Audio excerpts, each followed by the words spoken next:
வாசிக்க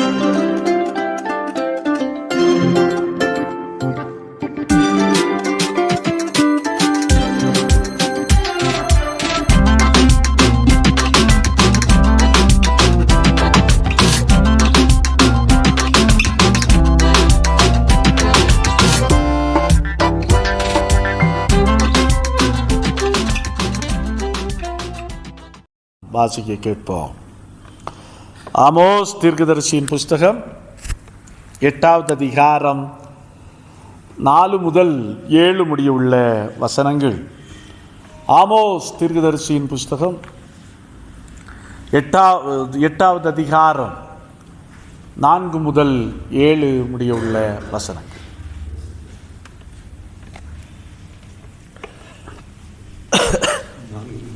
ஏழு முடியும். ஆமோஸ் 8ஆம் அதிகாரம் 4 முதல் 7 வரையுள்ள வசனங்கள்.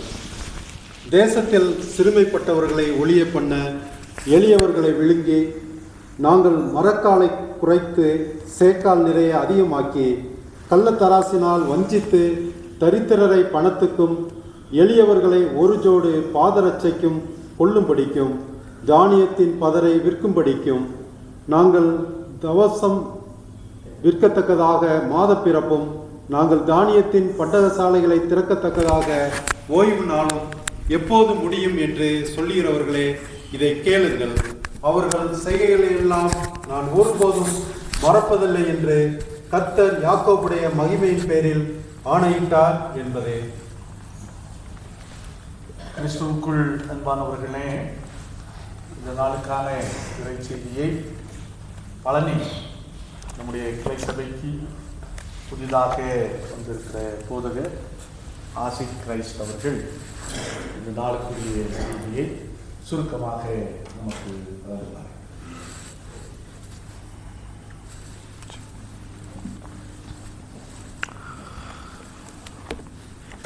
அல்லேலூயா.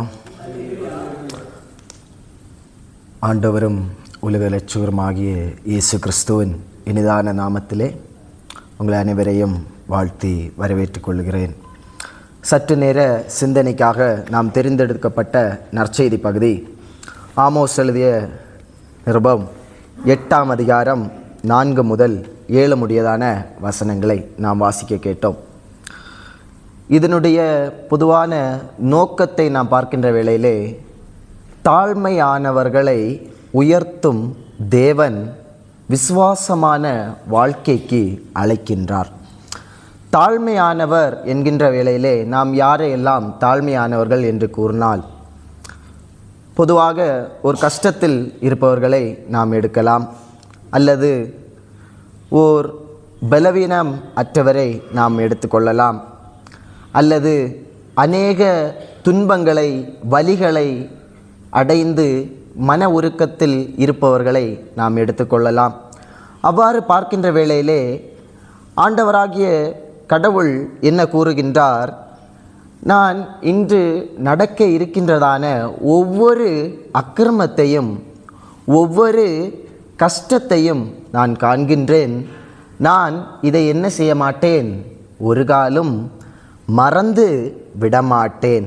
இதற்கான ஒரு பலனை அல்லது இதற்கான ஒரு காரியத்தை நான் என்ன செய்வேன், அவர்களுக்கு கொடுப்பேன் என்கின்றதான ஒரு காரியமாக இருக்கின்றது. இந்த நிகழ்வை நாம் எடுத்து பார்க்கின்ற வேளையிலே அநேக வாழ்க்கையிலே, அநேகருடைய வாழ்க்கையிலே கஷ்டங்கள் நிறைந்ததாக காணப்படலாம், வலிகள் நிறைந்ததாக காணப்படலாம். ஆனால் இயேசுவானவர் இந்த உலகத்திற்கு வந்த பிறகு அவர் தன்னுடைய வாழ்க்கையிலே எவ்வாறெல்லாம் பாடுபட்டார் என்கின்றதை அவர் கூறியிருக்கின்றார். ஆண்டவருக்கு பிரியமானவர்களே, நாம் ஆண்டவருடைய இடத்திலே நாம் இருக்கின்ற வேளையிலே நாம் எவ்வாறுகளாக காணப்படுவோம் என்றால், ஒரு கஷ்டம் நிறைந்த மக்களாக காணப்படுவோம், வலிகளை உணர்கிற மக்களாக காணப்படுவோம், மட்டுமல்லாமல் துக்கத்தை சந்திக்கிற மக்கள்களாகவும் காணப்படுவோம். ஆயினும் இது நிமித்தம் நாம் எவ்வாறாக பிரிவோம் என்கின்றதை நாம் பார்க்க வேண்டும். கிறிஸ்துக்குள் பிரியமானவர்களே, ஒவ்வொரு வழிகளில் நாம் இறைவனை விட்டு பிரிகிறோமா அல்லது அவருடைய பாதத்தை விட்டு நாம் விலகி செல்கிறோமா என்கின்றதை தான் ஆண்டவராகிய கடவுளும் ஆண்டவராகிய இயேசு கிறிஸ்துவும் என்ன கூறுகின்றார், நம்முடைய வாழ்க்கையிலே கூறி வருகின்றார். எனவே இதனுடைய சங்கீதம் 121:7 நாம் பார்க்கின்ற வேளையிலே, கர்த்தர் உன்னை எல்லா தீங்குக்கும் விலக்கி காப்பார். ஸ்தோத்திரம். அவ்வாறு நாம் பார்க்கின்ற வேளையிலே அநேக காரியத்தை நாம் எடுத்து பார்க்கலாம். ஒவ்வொருவருடைய வாழ்க்கையையும் நாம் எடுத்து பார்க்கலாம். முந்தைய காலகட்டத்திலே நாம் பவுலடியார் தன்னுடைய வேலைகளுக்கு, அதாவது இறை பணிக்கு செல்லுகின்ற வேளையிலே மிக துன்பங்களை அனுபவித்தார், மிக கஷ்டங்களை அனுபவித்தார். மட்டுமல்லாமல் ஜான் பிலிப்ஸ் என்கின்ற ஒரு மிஷனரி திருநெல்வேலி மாவட்டத்தில் சுமார் 16ஆம் நூற்றாண்டிலே வந்த வேளையிலே அவரை கல்லறிந்து என்ன செய்கின்றார், கல்லறிந்து துரத்தப்படுகிற மக்களை பார்க்கின்றார் அவர். கிறிஸ்துக்குள் பிரியமானவர்களே, இதில் நாம் எதை ஒப்பிட்டு பார்க்க வேண்டும் என்றால், இறைவனுக்குள் நாம் ஒரு காரியத்தில் செல்கின்ற வேளையிலே பிசாசானவன் என்ன செய்கின்றான், நம்மளை துன்புறுத்தனாக காணப்படுகின்றான். மட்டுமல்லாமல் நம்மளை என்ன செய்கின்றவனாக காணப்படுகின்றான், துக்கம் தருகின்றவனாக காணப்படுகின்றார். நாம் நம்முடைய வாழ்க்கையில் அதன் நிமித்தம் எவ்வர்களாக பிரியப்பட வேண்டும் என்கின்றதை இயேசுவானவர் தன்னுடைய வாழ்நாளிலே நடந்து, அவருடைய வாழ்நாளிலே வாழ்ந்து மனிதர்களுக்கு எவ்வாறு இருக்க வேண்டும் என்கின்றதை கூறுகின்றார். இங்கு நாம் அனைவரும் நன்றாக அறியப்படுகின்ற ஒரு விலங்கு மலையில் வாழ்கின்ற மலை மான் என்று உங்கள் அனைவருக்கும் நன்றாக தெரியும். இந்த மலைமான் தன்னுடைய ஓட்டத்திற்கு, அதாவது அதனுடைய வயதிலேயே அதனுடைய ஓட்டத்திற்கு முன்னோக்கி செல்கின்ற வேளையிலே எந்த ஒரு காரியத்தின் நிமித்தமும் அது என்ன செய்யாது, பின்னோக்கி தன்னுடைய காலை எடுத்து வைக்காது. கிறிஸ்துக்குள் பிரியமானவர்களே, நாமும் அவ்வாறு தான் அழைக்கப்பட்டிருக்கின்றோம். நாமும் நம்முடைய இறை வாழ்க்கையிலே முன்னிட்டு செல்கின்ற வேளையிலே பின்னிட்டு நாம் திரும்பி பார்க்கக்கூடாது என்கின்றதை நாம் பார்க்கலாம். இதன் காரியத்தை நாம் திருமறையில் பார்க்கின்ற வேளையிலே உப்புத்தூணான ஒரு நிகழ்வை உங்களுக்கு அனைவருக்கும் நன்றாக தெரியும் அல்லவா? அந்த நிகழ்வு என்ன ஆயிற்று என்கின்றதை நாம் பார்க்கின்ற வேளையிலே இயேசுவானவர், அதாவது ஆண்டவர் என்ன கூறுகின்றார், நீங்கள் முன்னிட்டு செல்கின்ற வேளையிலே திரும்பி பார்க்க கூடாது. அவ்வாறு திரும்பி பார்த்தால் என்ன ஆகும்? அவர்கள் என்ன ஆகிட்டார்கள்? உப்புத்தூணாக மாறிவிட்டார்கள். கிறிஸ்துவுக்குள் பிரியமானவர்களே, அது நிமித்தம் கூட்டத்திலே விசுவாசம் உள்ளவனாக காணப்பட்ட ஒருவன் இருந்தான். அவன் திரும்பி பார்த்திருந்தால் அவனுக்கு என்ன ஆயிருக்கும்? அவனும் உப்புத்தூணாகியிருப்பான். மட்டுமல்லாமல் விசுவாசத்தை இழந்தவனாக காணப்பட்டிருப்பான் அல்லவா? எனவே ஆண்டவர் மனிதர்களாகிய இருக்கிற நம்மளிடத்தில் என்ன கூறுகிறான் என்றால், மனிதனாகியவன் பாவத்திலே என்ன செய்வான்? வீழ்வான், விழுவான்.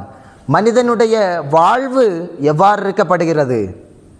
பாவமாக காணப்படுகிறது. நாம் அதிலிருந்து எவ்வாறாக மாறுவோம் என்கின்றதை பார்க்கலாம். அதிலே ஆண்டவர் முதலாவது படைத்த ஆதாமையும் ஏவாளையும் நாம் பார்க்கின்ற வேளையிலும் அவர்கள் தன்னுடைய வாழ்க்கையில் ஒரு காரியத்திலே சர்ப்பமானது என்ன செய்கின்றது? அவர்களை ஏமாற்றுகிறது. அந்த சர்ப்பமானது ஒரு நிமிடம் சொன்ன உடனே மனிதன் என்ன செய்கின்றான்? மாறிவிடுகின்றான்.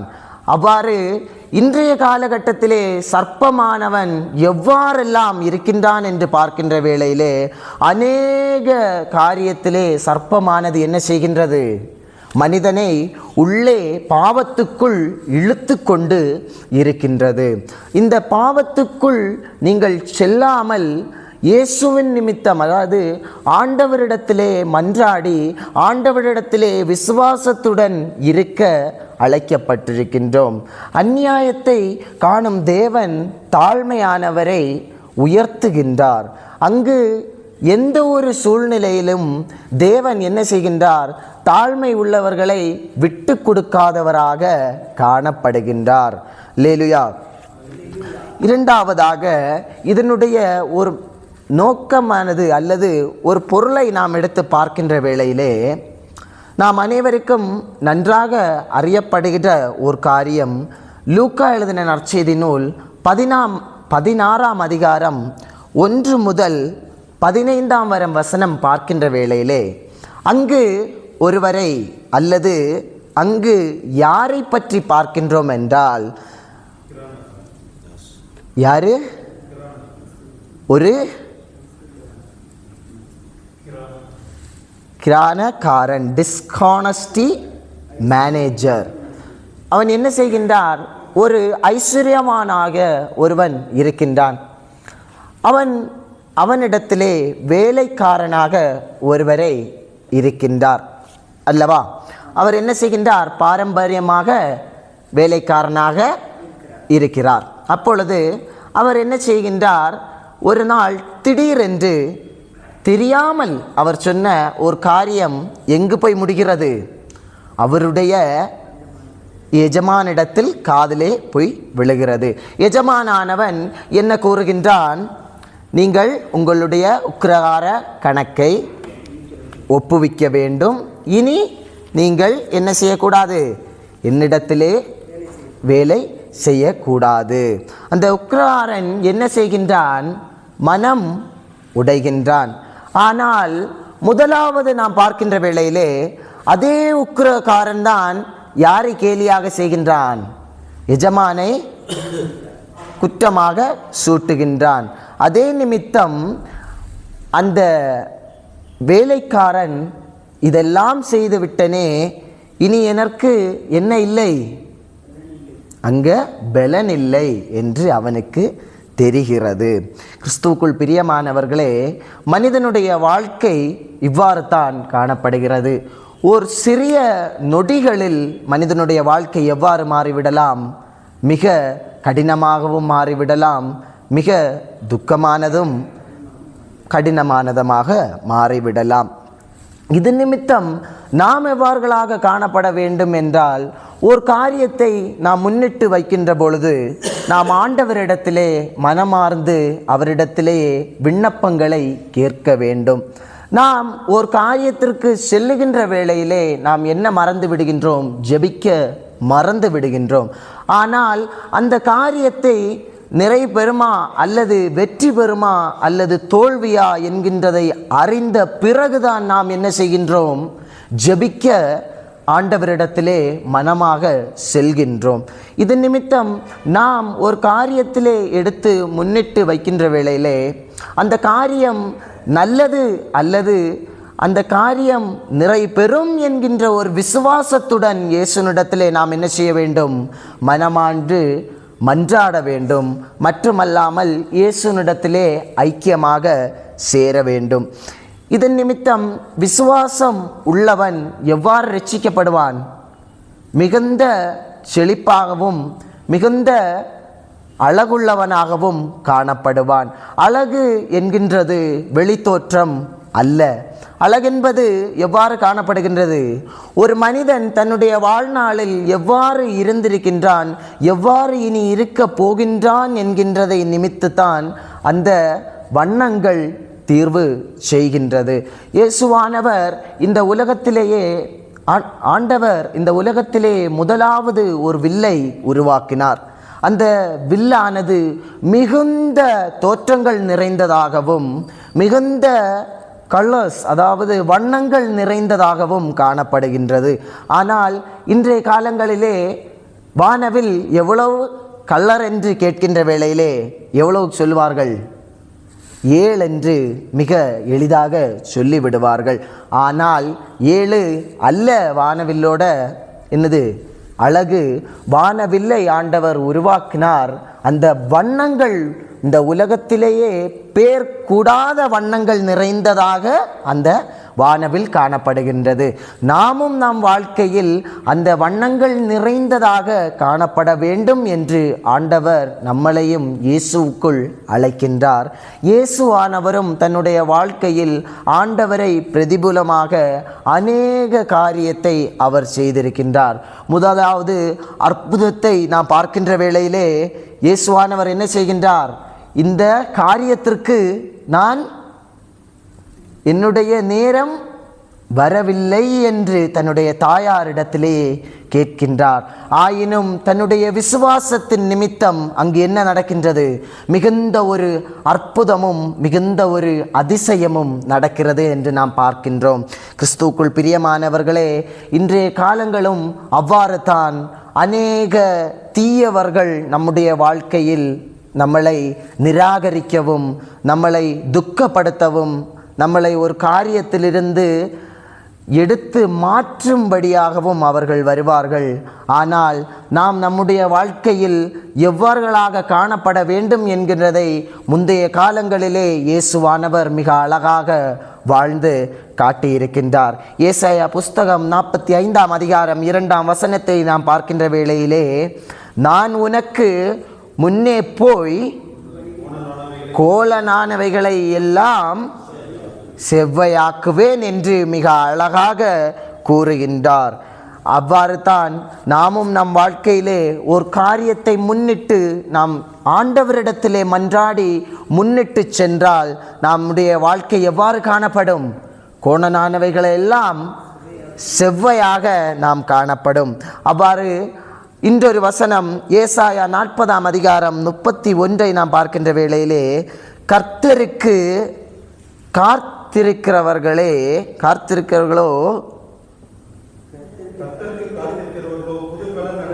புதைப்பலன் அடைந்து கழுகுகளைப் போல சேட்டைகளை அடித்து எழும்புவார்கள். அல்லேலூயா, அல்லேலூயா. இதை நாம் தெளிவாக பார்க்கின்ற வேளையிலே ஒரு கழுகானது தன்னுடைய வாழ்நாளிலேயே மிகுந்த குறையாக வேட்டையாடி உயிருள்ள ஜீவனை வேட்டையாடி தன்னுடைய உணவை பட்சித்து அதனுடைய அனுதின வாழ்க்கையை எவ்வாறு வாழ்கிறது? மிகப்பெரிய மலையை தாண்டி அழகான அந்த சூரிய கதிர்களை ஒட்டி அது என்ன செய்கின்றது? ரெக்கை அடித்து பறக்குகிறது. அது எவ்வளவு சுதந்திரமாக பறக்கிறது அல்லவா? அவ்வாறு தான் மனிதர்களாகிய நாம் இருக்க வேண்டும். முதலாம் படியானது எவ்வாறு இருக்கப்பட வேண்டும்? ஆண்டவரிடத்திலேயே மன்றாடி மிக அழகாக மிக செழிப்பாக நாம் என்ன செய்யப்பட வேண்டும்? ரெக்கைகளை அடித்து வேதங்களை படித்து அதிலேயே மூழ்கி நாம் என்ன செய்யப்பட வேண்டும்? காணப்பட வேண்டும். இரண்டாவது, கழுகானது தன்னுடைய வாழ்நாளில் இறப்பு என்கின்றதை வருகின்ற வேளையில் அது என்ன செய்கின்றது?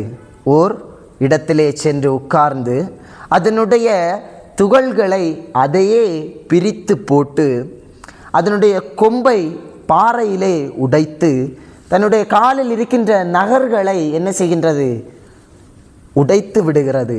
இது ஒரு 12-16 வருஷங்கள் அவ்வாறே அந்த இடத்திலேயே அது என்ன செய்கின்றது? ஓய்வெடுக்கின்றது. இது அதனுடைய விசுவாசம் என்னவென்றால், ஒரு நாள் என் உடலானது புதிய ஒரு தோற்றத்தை உடையதாக காணப்படும்.